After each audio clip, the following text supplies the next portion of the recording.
This clip is brought to you by SaveWithConrad.com.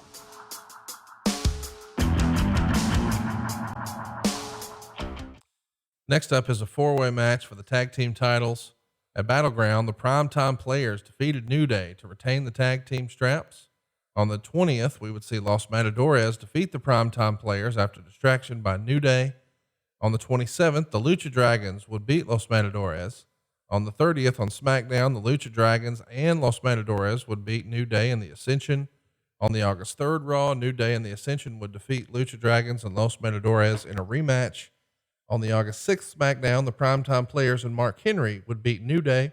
And then on August 10th, New Day would defeat Los Matadores, which led everyone to this match.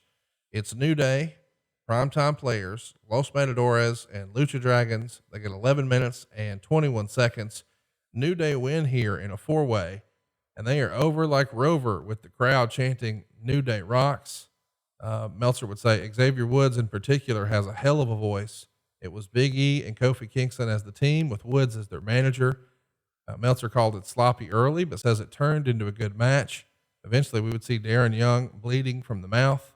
The finish would see the Lucha Dragons go for a double suplex on Fernando, but O'Neal gets underneath, gives them all a powerbomb out of the corner, and he uses the Clash of Titus on Fernando, but Kingston knocks O'Neal out of the ring and steals the pin, 3 1/4 stars. And I think this is the first time the tag straps changed hands at SummerSlam since like 2001, when Undertaker and Kane beat DDP and Chris Kanyon in a steel cage match.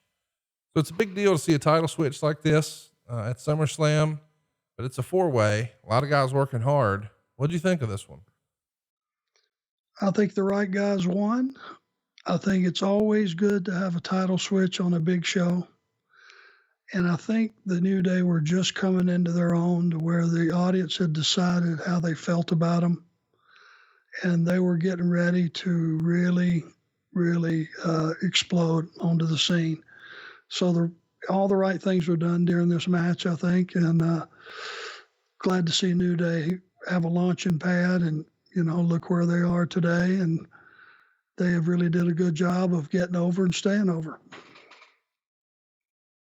Yeah, it's remarkable the rise they've been on. And I think it was recently revealed, I think Big E said that back in these days, they had like a formula that they would do where they rotated who the tag partners were.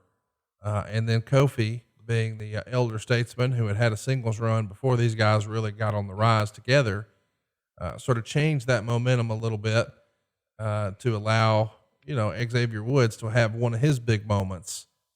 It's rare that you see a trio like this stick together that A, are that over, and B, that long. Are you surprised New Day's still together after all this time? Yeah, and there's only been two groups to pull it off. It was those guys and Freebirds.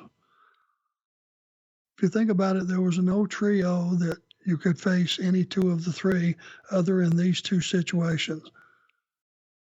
Correct? No, I'm not arguing that at all. I totally agree. No, I mean, I'm just questioning because sometimes things slip my mind, and there was a short time where somebody was under these same rules, but we called it Freebird rules, and they brought it back, and it worked for them, and it allowed all three guys to shine, which they did.